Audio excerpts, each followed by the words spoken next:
ఏపీలో అధికార వైఎస్ఆర్ కాంగ్రెస్ పార్టీ 5వ లిస్టు విడుదల చేసింది. అవి ఇన్ఛార్జీలుగా విడుదల చేస్తున్నప్పటికీ దాదాపుగా వీరే అభ్యర్థులయ్యే అవకాశం ఉందనేది పొలిటికల్ సర్కిల్స్ లో చర్చ. ఈ జాబితాలో 4 ఎంపీల పేర్లు ప్రకటించడంతో పాటు 3 అసెంబ్లీ స్థానాల్లో అభ్యర్థులను మార్చింది. కాకినాడ ఎంపీ అభ్యర్థిగా చలమలశెట్టి సునీల్, నర్సరావుపేట ఎంపీ అభ్యర్థిగా అనిల్ కుమార్ యాదవ్, తిరుపతి ఎంపీ అభ్యర్థిగా గురుమూర్తి, మచిలీపట్నం ఎంపీ అభ్యర్థిగా సింహాద్రి రమేష్ బాబు, సత్యవేడు ఎమ్మెల్యే అభ్యర్థిగా నూకతోటి రాజేష్, అరకు ఎమ్మెల్యే అభ్యర్థిగా రేగం మత్స్యలింగం, అవనిగడ్డ అసెంబ్లీ అభ్యర్థిగా డాక్టర్ సింహాద్రి చంద్రశేఖరరావు పేర్లను ప్రకటించింది.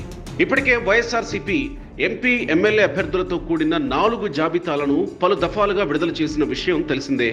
మరికొద్ది రోజుల్లో మరిన్ని జాబితాలు విడుదల చేసే అవకాశం ఉంది. అయితే నర్సరావుపేట ఎంపీగా నెల్లూరు సిటీ ఎమ్మెల్యే మాజీ మంత్రి అనిల్ కుమార్ యాదవ్ను ఎంపిక చేశారు. ఇదే నియోజకవర్గం నుంచి టీడీపీ అభ్యర్థిగా టీటీడీ మాజీ చైర్మన్, రాయలసీమ టీడీపీ నాయకుడు పుట్టా సుధాకర్ యాదవ్ కుమారుణ్ణి బరిలోకి దింపేందుకు సైకిల్ పార్టీ సన్నాహకాలు చేస్తున్నట్టు తెలుస్తోంది. ఆ క్రమంలోనే బీసీ అభ్యర్థినే రంగంలోకి దింపాలని ఫ్యాన్ పార్టీ అధినేత వైఎస్ జగన్ నిర్ణయించారని, దీంతో అనిల్ కుమార్ యాదవ్ పేరు ఖరారు చేసినట్లు తెలుస్తోంది. ఇక తిరుపతి ఎంపీ అభ్యర్థిగా గురుమూర్తినే మళ్లీ ఎంపిక చేశారు. 2019 ఎన్నికల్లో తిరుపతి ఎంపీగా బల్లి దుర్గా ప్రసాద్ ఎన్నికయ్యారు. కానీ ఆయన ఆకస్మిక మృతితో ఉప ఎన్నిక అనివార్యమైంది. ఈ నేపథ్యంలో డాక్టర్ గురుమూర్తిని జగన్ పార్టీ బరిలోకి దింపింది. ఆ ఎన్నికల్లో ఆయన ఘన విజయం సాధించారు. దీంతో మళ్లీ ఆయనకే ఈ స్థానాన్ని కట్టబెట్టింది వైసీపీ.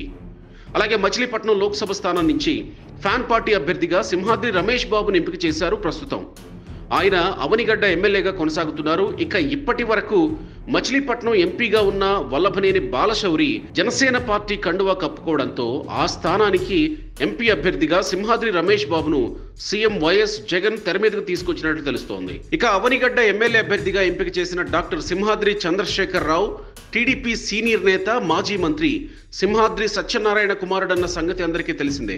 అలాగే కాకినాడ ఎంపీ అభ్యర్థిగా బరిలో నిలవనున్న చలమలశెట్టి సునీల్ సైతం గతంలో ఇదే స్థానం నుంచి అదే పార్టీ ఎంపీ అభ్యర్థిగా పోటీ చేసి ఓటమి పాలయ్యారు.